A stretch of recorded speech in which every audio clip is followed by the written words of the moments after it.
So welcome to this 12th session on critical thinking for effective learning for Christian teachers and students. So today we're going over the 11 weeks of this subject and looking at the major areas in review, looking at the things that you've learnt, the things that you've valued, and an opportunity to ask questions about things you'd like to know more of.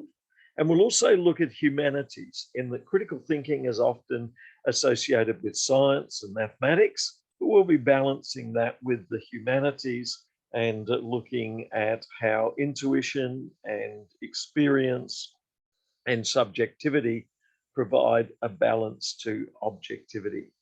Let's begin with a Bible reading. And as an example of the life of God that can come to dry situations, we have Ezekiel 37, and sometimes some of the classes or some of the students may feel a bit dry, but we hope that, like Ezekiel 37, we can see life come to the dry situation. Ezekiel 37, God's Spirit took me up and set me down in the midst of an open plain, or an open classroom strewn with bones, lots of bones all over, bleached by the sun. Son of man, can these bones live? And I said, God, only you know that. And he said, speak, prophesy, dry bones, listen to the message of God. And I think that's the task of teachers, is to speak to the students, to bring life to the students, to bring content to students so that they can come to life. And so as Ezekiel the prophet prophesied, the meat came on the bones, sinews came on, and life came to them. And it's a real joy when you're teaching and you see students come to life. And I know in science, maths, and art, and other subjects that I've taught along the way, I get very excited when students find that life and enthusiasm that we're able to share. I think it's really important to keep a positive atmosphere and culture in the classroom. And it gets really challenging when you face students who are not switched on, not interested, who've decided not to pay attention, and they're switching to other activities, annoying one another in order to fill in their time or attract attention. There's challenging times, but we need the life of God, the hope of God, the fruit of the Spirit, Galatians 5, love, joy, and peace, to be cultures that characterize our classrooms, so that we're not caught up into yelling and criticizing and bringing law too heavily down. And we can talk about that a bit further in this class. There's something very important in teaching, in the development of skills, in thinking and critical thinking, careful thinking through your assignments and through the students' learning.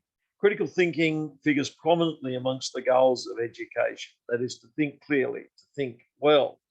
The ability to ask open-ended questions, to go beyond one right answer. And that's challenging because Christians, sometimes we look for one answer, but many students will remind us that there are different ways of seeing things, different personalities.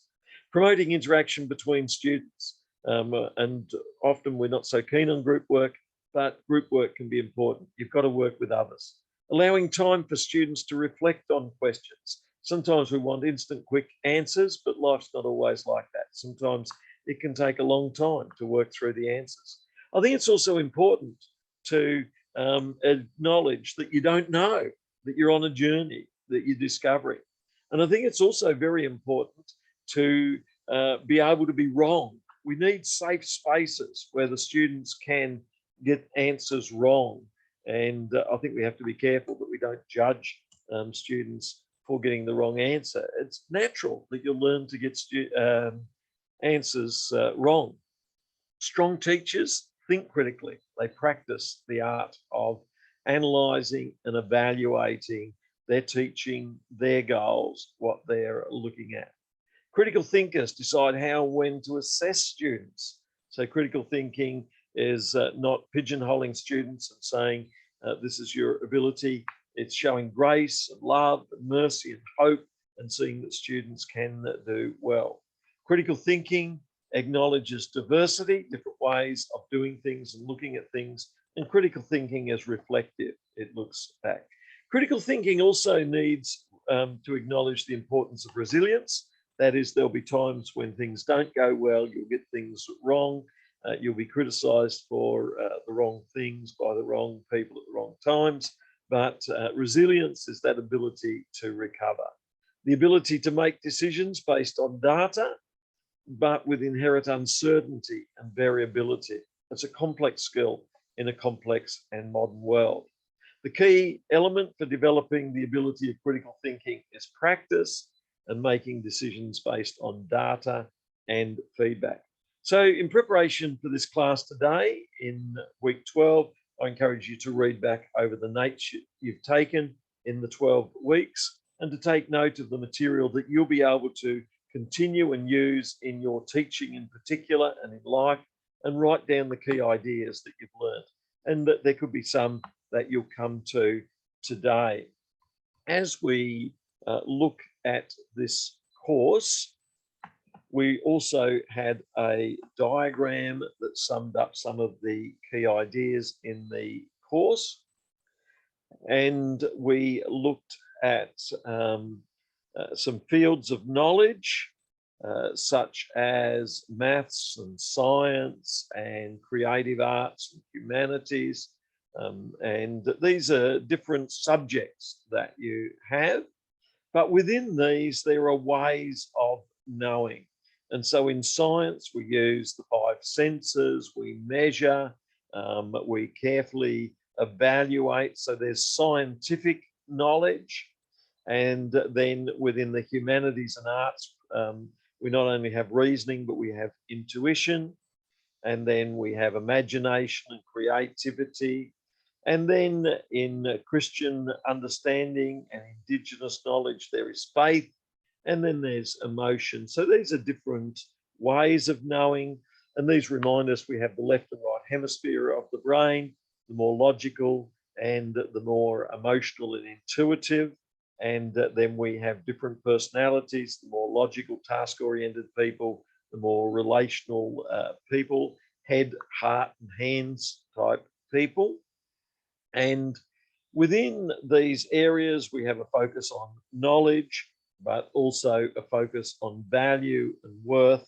And then we have a focus on the big picture, the metaphysical. What's it mean to be here? The existential, which is where religion and faith come in, and science and maths have a big focus on knowledge, and there's other areas of knowledge, and then values and worth relate to ethics. And then right at the center as Christians, we have a relationship with God, and all knowledge connects to God. So we had a little bit of a look at that diagram, which you can find helpful in identifying ways of knowing and fields of knowing. In this week 12 class, there's some articles on Moodle on becoming a critic of your thinking, and also an article from Germ on multiple ways of knowing, which remind us on some of the different ways of knowing. So let's just remind ourselves at the beginning of today, when we looked at different ways of knowing, there's the scientific, empirical way of knowing. In your essays, we want you to look at evidence. We want you to be critically evaluating what you find. We want you to be using your physical senses, seeing, identifying what's happening, observing what's happening. And in teaching, that's very important as well. And we mentioned grounded theory. Do you remember way back a lesson we mentioned grounded theory? Tegan, do you remember grounded theory at all? And then I could ask Rachel and Kieran what was meant by grounded theory. Is that a nod or a shake of the head? You've sort of put me on a spot. Yeah, I'm not exactly. No, that's all good. I have to think about that good one. And then Rachel, do you remember grounded theory at all? Wasn't it grounded theory essentially is within critical thinking, you need to ground your thinking and your ideas based on actual knowledge and research and things from others. And it's not just, oh, it's what I think, like, because everyone's got an opinion. Maybe everyone's opinion's not right, but like grounding what you think and your opinions, either backing it up with research that either agrees or doesn't agree with it. Exactly. So you start with the evidence objectively, you observe what is there. So you start from the ground up. So rather than opinions and rather than ideas or theories, you start from the ground up. So in your teaching, you're looking at what can you observe and see. Kieran, what do you remember of grounded theory?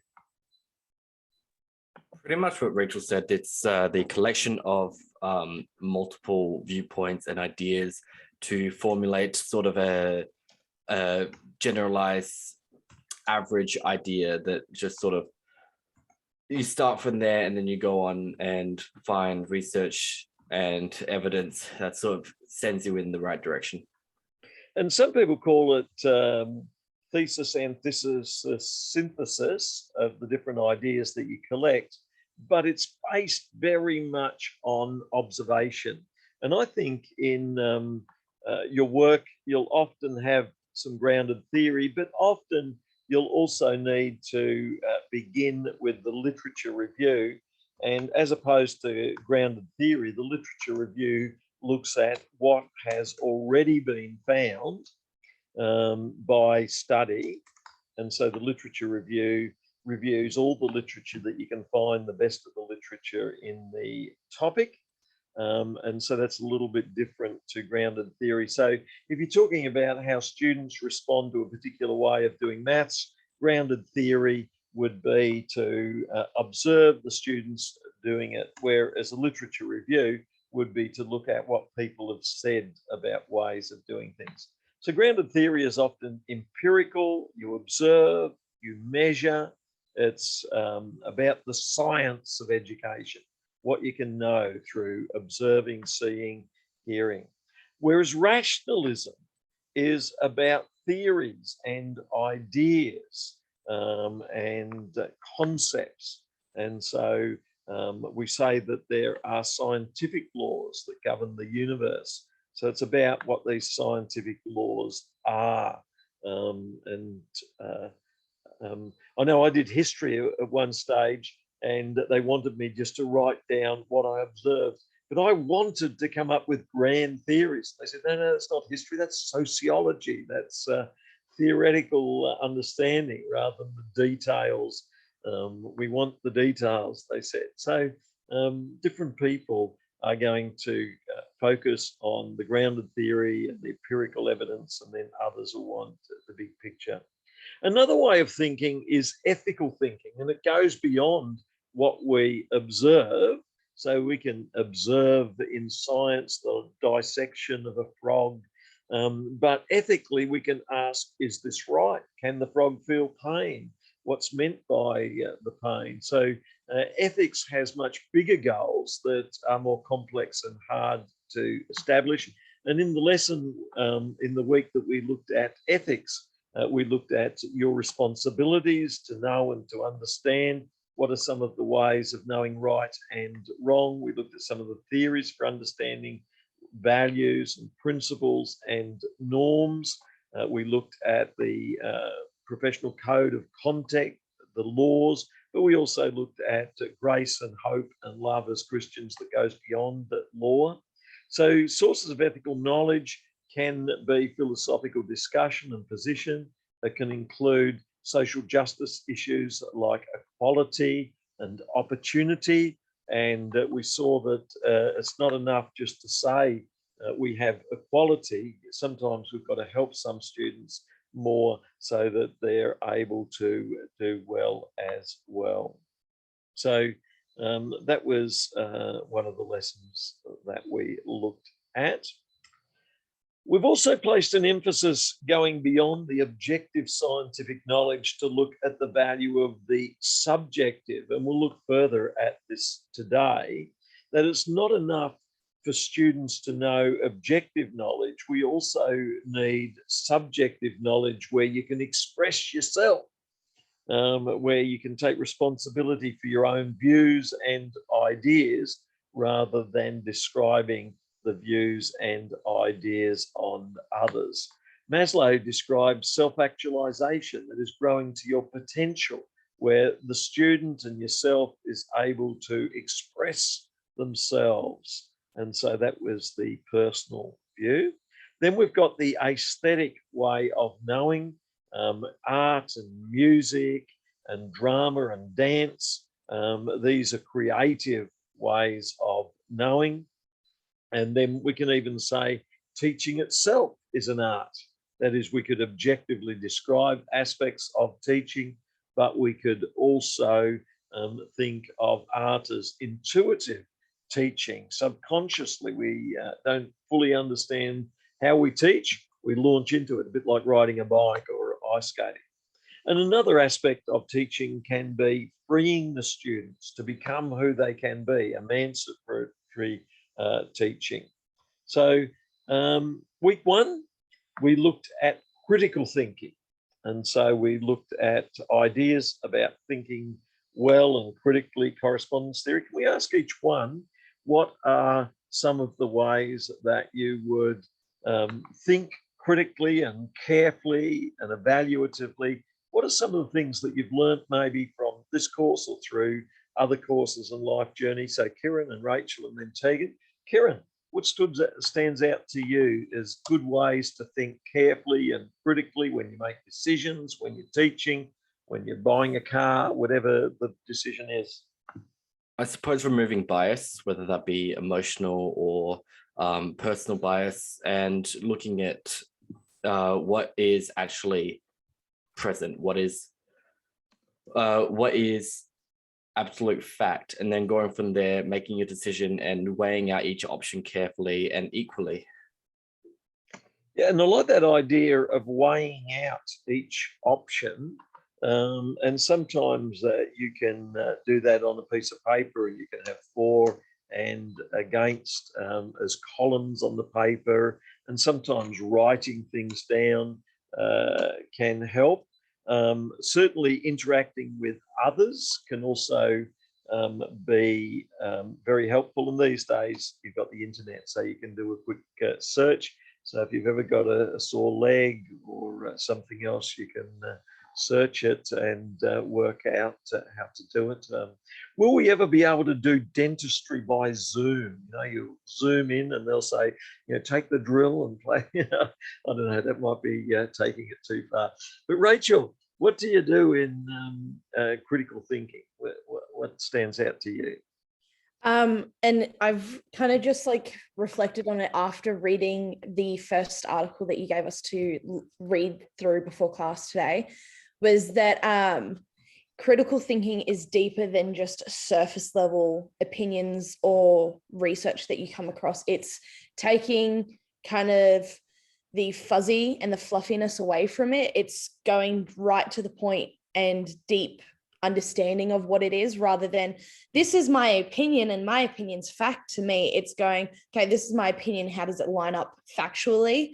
But like Kieran, taking that a step further, and when you critically think, a lot of the time that you're removing that bias of my opinion's the only one that matters. It's going, well, cool, I have my opinion, but this opinion's also really valid and it should be included in an argument. Like, for instance, our assignment for Julianne about homework, our minor one, like, we have to look at both sides of the coin, and we've got to, like, yeah, we can determine our own opinion and where we look at it, but critically thinking in that sense of what is actually fact, we have to take both sides into account.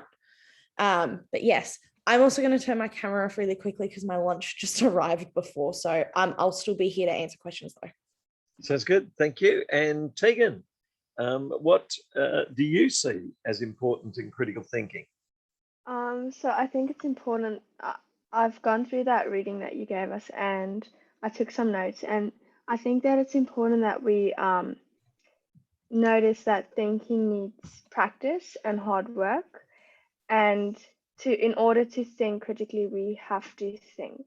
So there was some key ideas in that reading, and so we have to clarify our thinking by perhaps speaking to others about it to clarify it in our minds, and then we have to explain our understanding of it and stick to the point when having to problem solve. We should ask ourselves questions and be reasonable, and realize that thinking can get us into trouble too, in the sense of jumping to conclusions or failing to think, or vague questions that can be asked, or poor problem solving. And critical thinking is also the analysis of facts and evidence in order to form a judgment.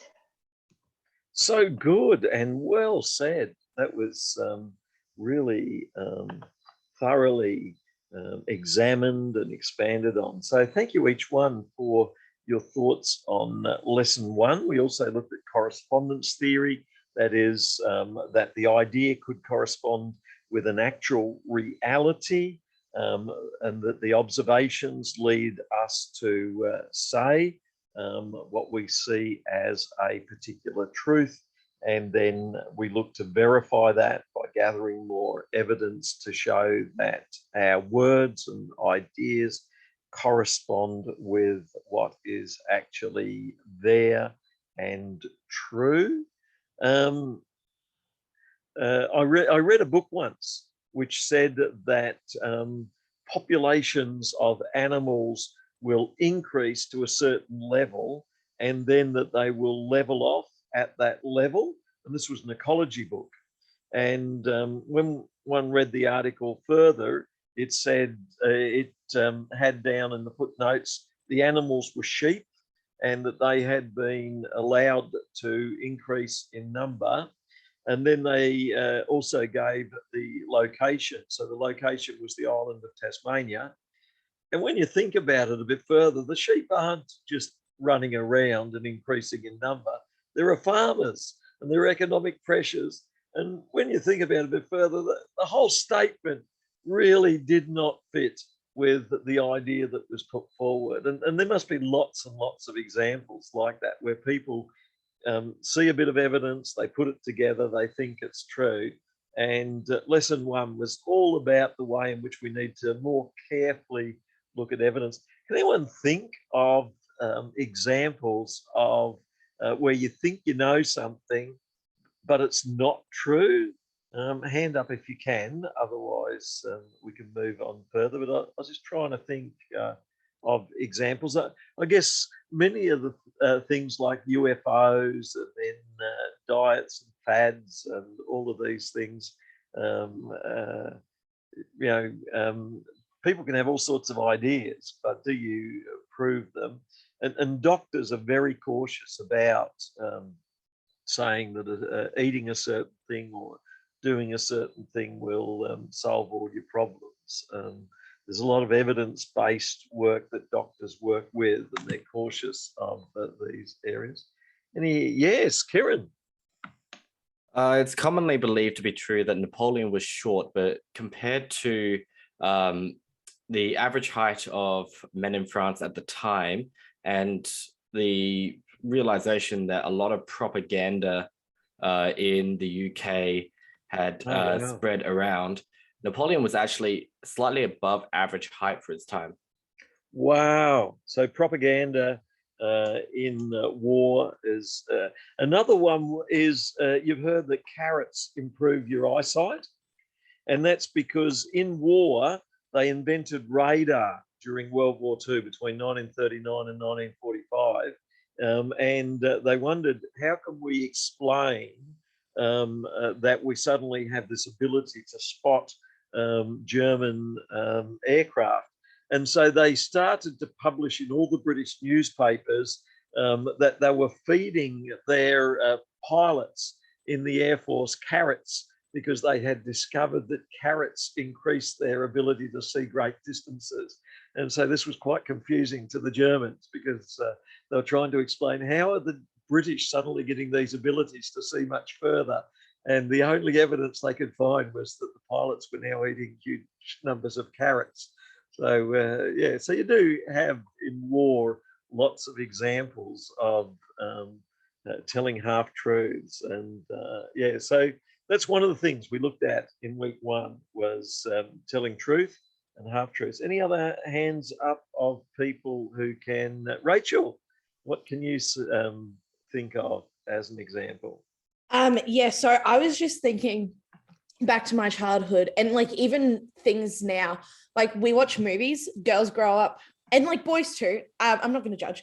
That if you grow up watching Disney movies or Disney princess movies, that we have sometimes this, or even movies today, we have this unrealistic expectations of what a relationship's going to look like, or what what a relationship's going to look like, or how we're supposed to act, and that everything's always going to be fine and dandy in our life. Because trust me, the expectations from Disney movies growing up, like princess movies and even movies now, got shattered when I got into a relationship. Like, it's great, and I love my boyfriend, but it's nothing like the movies. So in that sense, that we kind of get raised with these movies that have very, very unrealistic expectations in lots of ways. That's a great example, because in relationship, we learn from experience. And it's a bit like driving a car. You can't read a book on how to drive a car. You've got to do experience. Ice skating or riding a bike, it's from experience. And I think that's so true, Rachel, in that you enter into the relationship and you learn to say nice things, and you learn how to handle the more difficult conversations in the relationship. It's so much of it's by experience.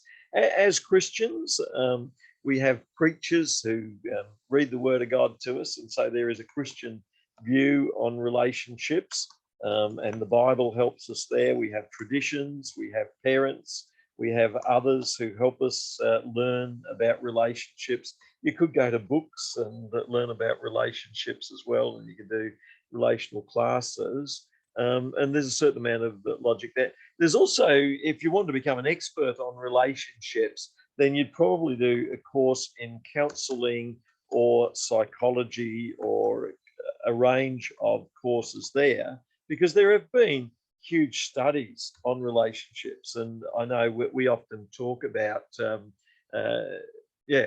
the whole romance journey, what sort of people match up with who. And any other thoughts, Rachel, on ways we learn about relationships apart from Disney movies? Like you said, we have our pastors, and like kids' church, not so much, I've seen, but a lot of like youth, there's usually once a year there rolls around the youth time of, we're going to talk about relationships, and we get split up and get told all about relationships, which I've been to churches where I've may not necessarily agreed with kind of some of the stances they've taken, but also in that sense of sometimes unrealistically, but I get in a sense that the pastors' relationships, at least from a either congregation perspective or a youth perspective, always looks perfect. So in that sense, when they did take us away and go, hey, I do fight with my husband. Yes, we have disagreements and arguments, and it's okay. It's healthy to disagree with your partner, that, you're not going to always have the same views, but as long as you care about each other's feelings in that sense, that you always, you'll come out of it stronger in a way. Yeah, and I think it's so important to have other people like pastors and youth leaders around.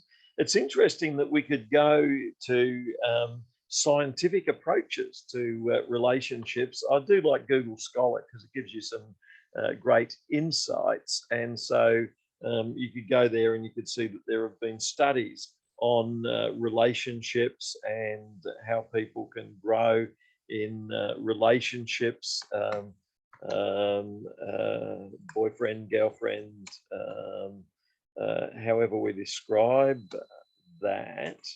And so that's one approach, is the scientific approach. But I'm struck by your example of Walt Disney, in that that's a different approach, which is the humanities approach.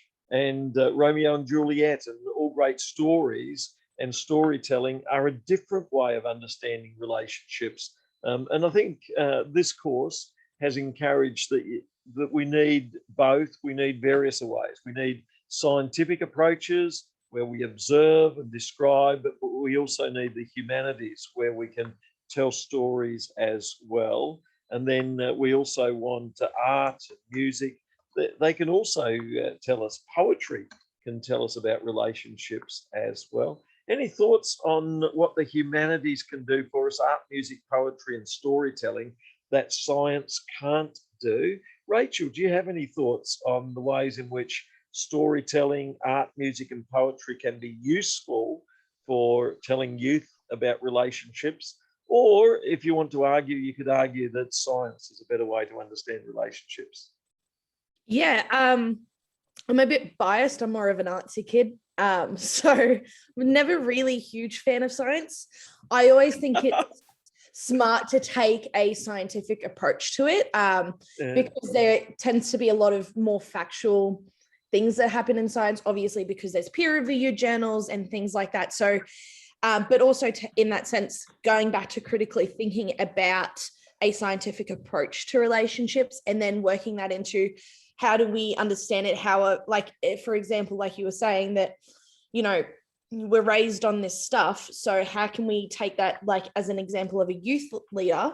How is I can a youth pastor take the examples that these kids have grown up with, put it into a scientific context, but still make it fun? So maybe, you know, we read a poem that's all about relationships and we read like 3 different ones where it gives you 3 different views, but go, okay, this is the one we like. This is the nice one where everyone gets a say, that, you know, this is the healthy one in air quotes, like, but like look at bad ones or bad examples, but even that scientific approach of opposites attract.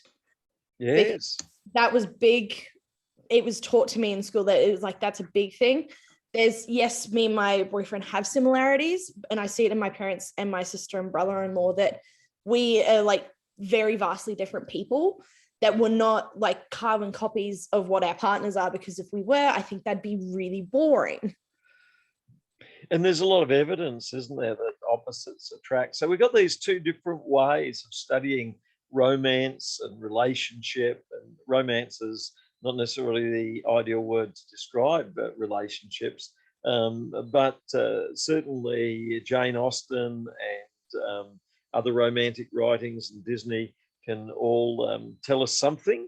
But at the same time, we can also look at scientific understandings of the neurobiology of love. We can look at hormones and love. We can look at what's happening in the brain that leads to certain feelings and rewards. So there's a whole scholarship that's available to us. And this subject is sought to show that there is value in both the sciences and the humanities and the arts and music for gaining an understanding of the areas that we're looking at. This subject also has looked at historical truth. So different ideas about love and romance will vary from decade to decade, century to century. And so the idea of romantic love back in, so romantic love in medieval times was different. There was courtly love and different ways that you showed that love one to another in the Middle Ages. And so history can tell us that there are these differences over time. And so all of that gives us different ways of knowing. So that was lesson 1 on the different ways of knowing. Lesson 2, we looked back to Plato and Aristotle, and we saw that there were 2 major ways of looking at knowledge, and Plato and Aristotle differed in their ways of knowing. Kieran, can you remember something of the differences between Plato's way of knowing and Aristotle's way of knowing? And it's continued through history over the last 2,000 years that we have these different ways of knowing. What can you remember there? I can't remember explicitly which one was which, but I believe one of them was more of a hypothetical and a storytelling way of knowing, and the other one was very heavily focused on facts, weren't they? Exactly. So Aristotle was focused more on the evidence, on the senses, what you could see, whereas Plato was saying it's the unseen that is important.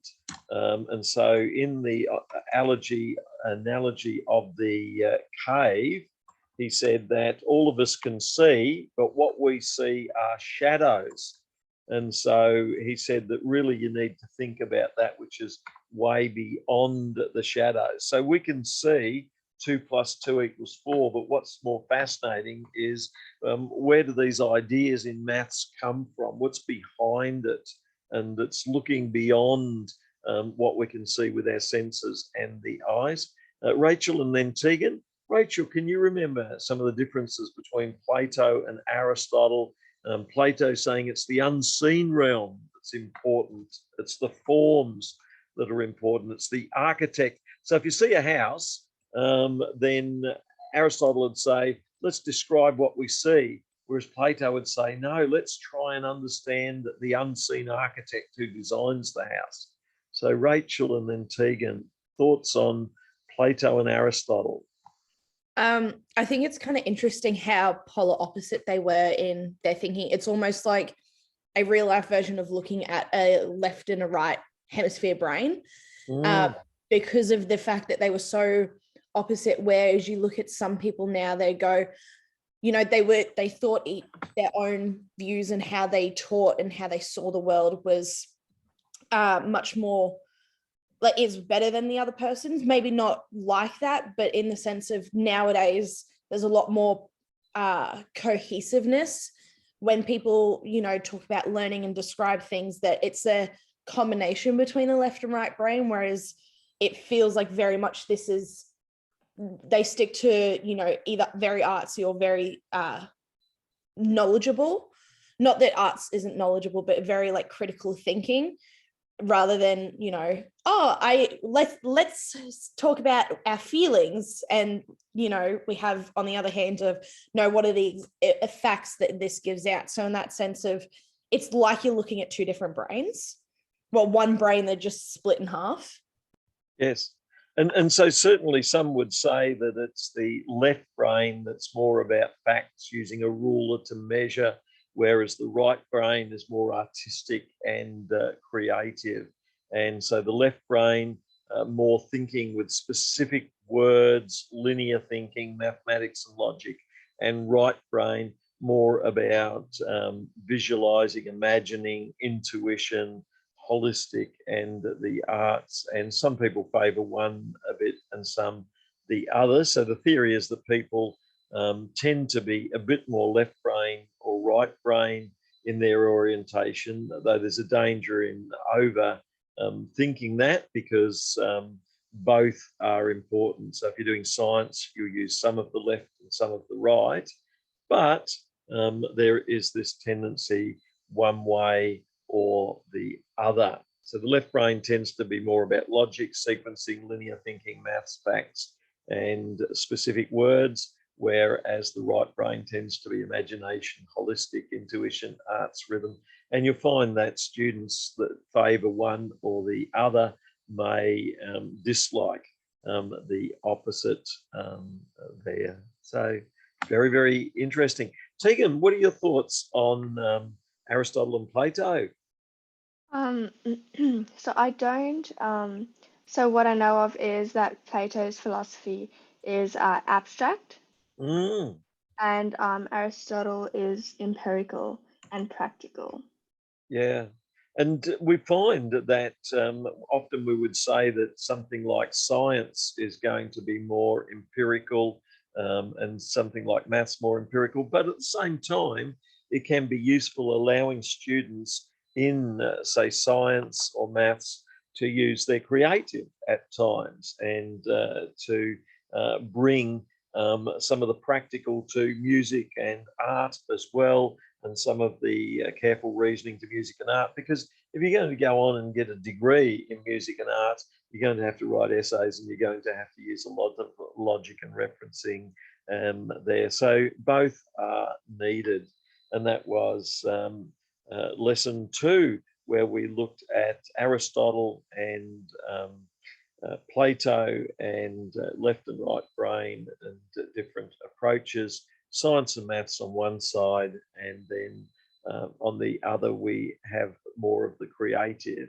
Now, religious knowledge is also both. Some people are wanting to carefully define what we believe, and then others are wanting to worship and sing and paint pictures of what we believe. And Indigenous knowledge can often be more creative and right brain, but the same way Indigenous knowledge can also have ways of using logic as well.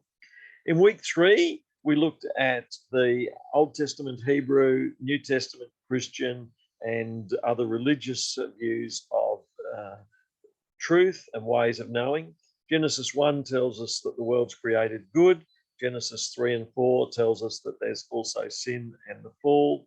And then Deuteronomy tells us that there's laws to guide us. But the Gospels, Jesus and Paul tell us that we have the Spirit of God and we move beyond law into freedom.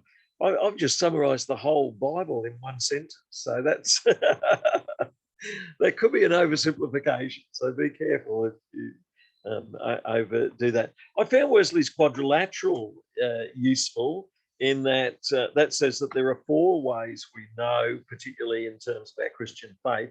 One's experience, and so we can pray and have an experience of God. Another is Bible, so we can read the Word of God. And then another is the traditions. So whenever we read the Word of God, we're often part of a particular church tradition. And then the other is that we don't just follow our experiences, we can also use logic, and there's an emphasis through the Old and New Testament on reason as a gift of God that we can use as well. So that was useful. And then in weeks 4, 5, 6, and 7, we looked at some specific areas of knowing: history, maths, science, language, and then on to ethics and other ways of knowing there as well. And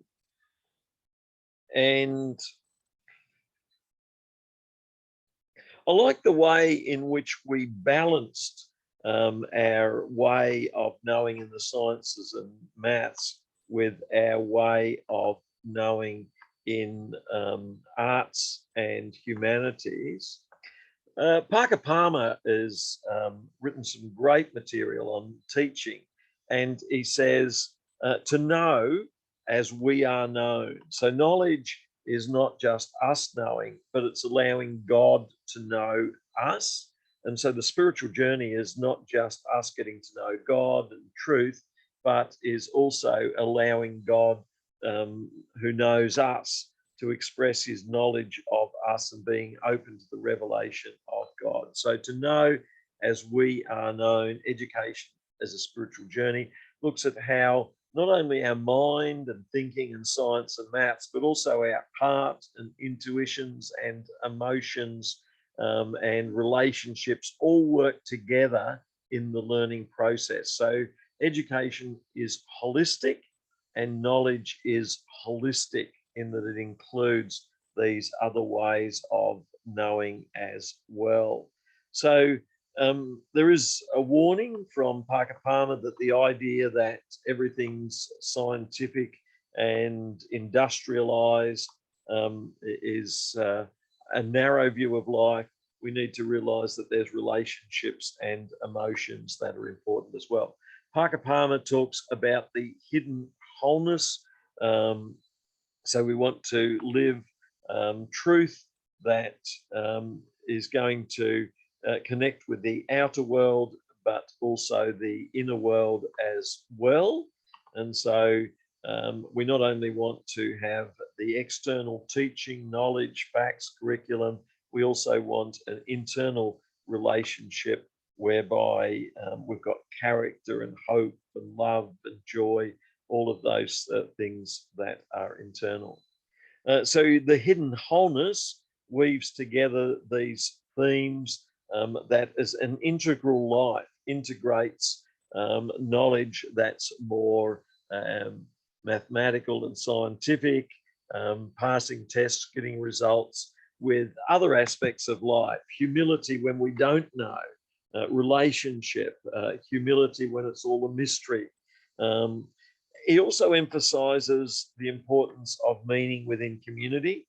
So if we understand the meaning of Genesis chapters 1, 2, 3, and 4, it's often within the community of readers. If you're Anglican or Baptist, you may read it slightly differently to someone who's Russian Orthodox or Greek Orthodox or Eastern Orthodox, because our communities shape the way we read. And so it's important to acknowledge the value of community, but also the way community shapes our understanding and our culture. Teaching and learning are not just for information, they're for formation and transformation. So often students are catching something about character and faith as they're being transformed. So we don't just read science for knowledge, we read science to get excited about the scientific pursuit. We don't just study music or art for knowledge about music or art. We study it for celebration, excitement, and transformation. And so education is about social change. It's taking students who are not yet fully formed to change and transform, and Christianity can really help contribute to that. So Parker Palmer speaks about the yearning to live an undivided life in which the inner truths and admitting when we fail, when we have all sorts of things that go wrong in our lives, we need a safe space where we can admit that. Johnny, why didn't you do your homework? I forgot, I was playing some electronic game. We need a safe space where we can talk through these issues that are happening and taking place, and rather than saying, yeah, this is dreadful, Johnny, we need to say, Johnny, if you continue to not do your homework, what will be some of the consequences of that? So Parker Palmer's Hidden Wholeness gives freedom to acknowledge the inner truths that we fail constantly, and we need to map our journey. We need to acknowledge the value of solitude, individuality, as well as the company of others. Palmer describes community that fits the limits of our active lives, defines a circle of trust, a safe place between us and others that honors the soul and the bad thoughts that we have. We think of raising our voice, and it's worth talking through. Yeah, Johnny, why do you think of raising your voice? What's going on there? I feel powerless and this person's annoying me. If I raise my voice, I feel empowered. So I think there's a real value in seeing this holistic understanding and way of knowing. Parker Palmer's Hidden Wholeness says that we can integrate all areas of our life, and that our inner light shouldn't be put out. That is, sometimes objective scientific knowledge can fail to recognize the value of subjective expression of inner thoughts, even when they're totally different. Parker Palmer's Habits of the Heart sees that there are deeply ingrained ways of seeing, being, responding to life in our emotions. And so while we know there's one right way to think, there are other intuitive ways ingrained within that we need to acknowledge. Parker Palmer says, we're all in this together, whatever subject. So individualism, it can't totally work because we're to learn from one another. And we need to appreciate others and appreciate that sometimes people feel in the group and others feel outside the group. And we need to be careful of the us and them. It's not a battle, but recognize there's difference. We need to recognize the ability to hold these tensions in life-giving ways. That is the inner life, where we think things not always right, and the outer life, where we express the outer life.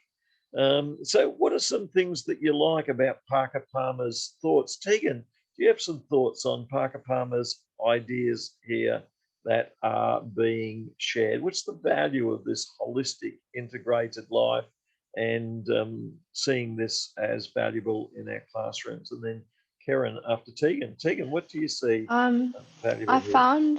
found that when we read through Parker Palmer in the start of the semester, I don't know if it was the subject, but it was very interesting. And I remember talking about the importance of emotions when teaching in a lecture of ours. I find that his words, I find it very important, and I feel that we have to, as teachers, especially as Christian teachers, that we have to realize that teaching students effectively requires emotions, but it comes back to a different lesson again where we spoke about putting masks on, and that will cause confusion, and I feel that we have to be ourselves when teaching, and so then the student can know, like, okay, because I feel like they would be confused if they see that we put masks on. And yes, students can definitely see if you faking your emotions, and they honestly just want you to be yourself, and that's one of the most important things. Yep. So good. And I like what you're saying there. Karen, your thoughts on what we can learn from Parker Palmer? I don't have anything. Right. And Rachel, any thoughts? Honestly, I think Tegan summed it up really well. Yeah, that sounds good. So we've come to the conclusion of our first hour. So let's take our break then, and we'll come back after the break in 10 minutes' time and look further at going through, drawing together our ideas, and then going on and looking at the humanities as well. See you shortly. Thank you.